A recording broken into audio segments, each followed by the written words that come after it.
Assalamualaikum warahmatullahi wabarakatuh. Di sini saya akan menjelaskan tentang perkembangan kebudayaan peradaban Islam pada masa dinasti Umayyah. Perkenalkan, nama saya Lisa Lubi, saya dari Prodi PGMI semester 6 Unit 1, dosen pengampu Bapak Istizhar MPDI. Yang pertama di sini ada aspek kajian produk seni. Dalam bidang seni, pada masa dinasti Umayyah, Islam mencapai kecemerlangan dengan tokohnya Al-Hasan Ibnu Nafi yang dijuluki Jariyah. Setiap kali diselenggarakan pertemuan pada perjamuan, Jariyah selalu tampil mempertunjukkan kebolehannya. Ia juga terkenal sebagai pengubah lagu. Ilmu yang dimilikinya itu diturunkan kepada anak-anaknya, baik pria maupun wanita, dan juga budak-budak, sehingga kemasyurannya tersebar luas. Masa Bani Umayyah, bidang seni arsitektur maju pesat, terlihat dari bangunan-bangunan artistik serta masjid-masjid yang memenuhi kota. Kota lama pun dibangun menjadi kota modern. Mereka memadukan gaya Persia dengan nuansa Islam yang kental di setiap bangunannya. Adapun pada masa Walid dibangun sebuah masjid agung yang terkenal dengan sebutan Masjid Damaskus, diarsiteki oleh Abu Ubaidah bin Jarrah. Sedangkan kota baru yang dibangun di zaman ini adalah Kota Kairawan, didirikan oleh Uqbah bin Nafi ketika dia menjabat sebagai gubernur. Adalah ibu kota Spanyol sebelum Islam, yang kemudian diambil alih oleh Bani Umayyah. Oleh penguasa Muslim, kota ini dibangun dan dipindah.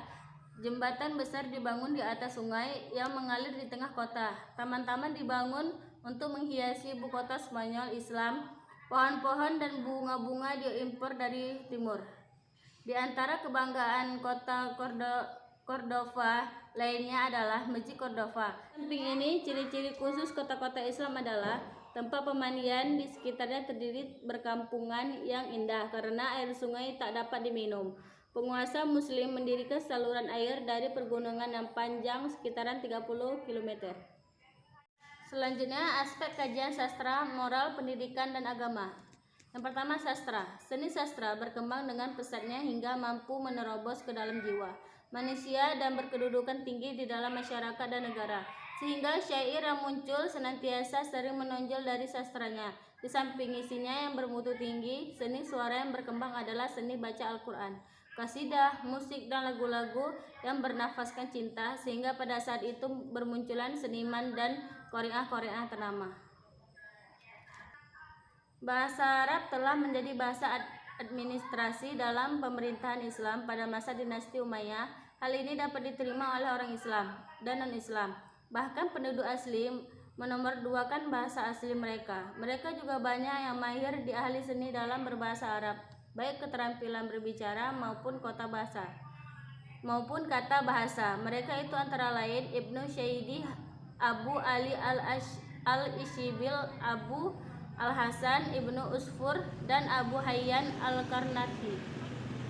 Moral, pendidikan, dan agama. Sistem pergantian khalifah mereka garis keturunan adalah sesuatu yang baru bagi tradisi Arab yang lebih menekankan aspek senioritas. Pengaturannya tidak jelas. Ketidakjelasannya sistem penggantian khalifah ini menyebabkan kejadiannya persaingan yang tidak sehat di kalangan anggota keluarga istana. Ilmu pengetahuan perkembangan tidak hanya meliputi ilmu pengetahuan agama saja, tetapi juga ilmu pengetahuan umum seperti ilmu kedokteran, filsafat, astronomi, ilmu pasti, ilmu bumi, sejarah, dan lain-lainnya.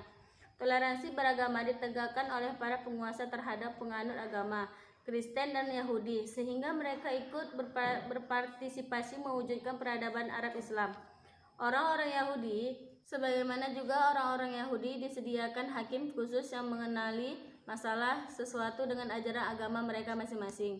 Pada masa itu, masyarakat menjemur terdiri dari berbagai komunitas, baik agama maupun bangsa. Dengan ditegakkannya toleransi agama, komunitas itu dapat bekerja sama dan menyumbangkan kelebihannya masing-masing. Perkembangan pemikiran sains. Abbas Ibnu Famas termasyhur dalam bidang ilmiah dan astronomi. Orang pertama yang menemukan perbuatan kaca dari batu. Ibrahim Ibnu Yahya An-Nakas terkenal dalam ilmu astronomi. Ia dapat menemukan waktu kapan terjadinya gerhana matahari dan menentukan berapa lamanya. Ia juga berhasil membuat teropong modern yang dapat menentukan jarak antara tata surya dan bintang-bintang. Abbas ibnu Abu Ibas dari Cordova, ia ahli di bidang obat-obatan. Ummu Al-Hasan bin Abu Ja'far dan saudara perempuan Al-Hafiz adalah dua orang ahli kedokteran dalam kalangan wanita. Islam pada dinasti Umayyah telah mencatat satu lembaran yang sangat brilian dalam bentangan sejarah Islam, berperan sebagai jembatan penyeberangan melalui ilmu pengetahuan Yunani ke Eropa pada abad ke-12. Atas inisiatif Al-Hakam tahun 961 sampai 976 Masehi.